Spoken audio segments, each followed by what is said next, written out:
cid bini aadanaha koonkan dushiisa saarnaanaysa geed iyo xoolo iyo dad iyo waxa weeyaan bado iyo berrin wax dhulkan ilaahay subxaanahu wa ta'ala joogi doono malahan ilaahay maalin buu kaligii noqon doonaa wax allaali waxa kainaadka ka soo raasagana ay wada baabi'i doonaan waxa la rabaa walaalayaal aakhiradaas weyninka badan ee inaga horeysa ee waxa weeyaan la isku abaal marin doono ruux markaa inuu u shaqaysto yaani waxa weeyaan si uusan Allah rabbul alamin maalinta qiyaamo uusan ugu hor fashilmin Allah subhanahu wa ta'ala maalinta qiyaamo dibkeeda uu ka waramay oo wuxuu leeyahay Allah subhanahu wa ta'ala fa idha ja'at at-tammatu al-kubra marka ay imaato tii dibka badan markay imaato ee weynid markay imaato maalinta yawma yatadhakkaru al-insanu ma sa'a ومالنت وحسن دون إنسانكم أما ضدكم يحسسون دونان وحوص شقيستي وبرزت الجحيم لمن يرى نارتي جحيمنا الله موجين دون قفك أركهيا وحويان ضدك الله موجين دون ضدك وحيوكل بحيان لبنع فأما من طقى قفك قاقه أو آثر الحياة الدنيا نلشي الدنيا اللي ذاتي دورتا نلشي الدنيا دورتي هرأ ودورت انتو أدونك الجوغي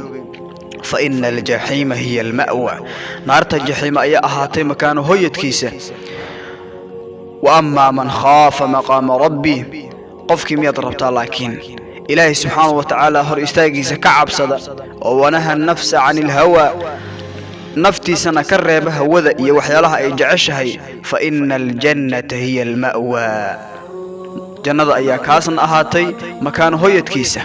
marka waxa la rabo walaalayaal in adduunyadan maanta aan joogno waa daarul fanaa ma aha daarul khulud meel lagu waaraya ma ahan waa daar dhamaanaysa walaalayaal nabigeena alayhi salaatu wasalaam ahadiithtiisi waxa kamid ahay xadiidkii abi saciid al-khudri radiyallahu anhu wuxuu ahaa nabiga alayhi salaatu wasalaam ayaan la fadhiisanay buu yiri minbarka dushiisa ayuu ku fadhiisanay nabiga alayhi salaatu wasalaam annaguna waxaan fariisanay nabiga alayhi salaatu wasalaam hawlahu hareerihiisa ayaan fariisanay faqala markaasuu nabiga alayhi salaatu wasalaam wuxuu yiri inna mimma akhafu alaykum min ba'di waxa kamida waxyaalaha aan cabsi qabo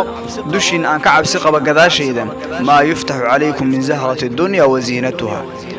waxyaalaha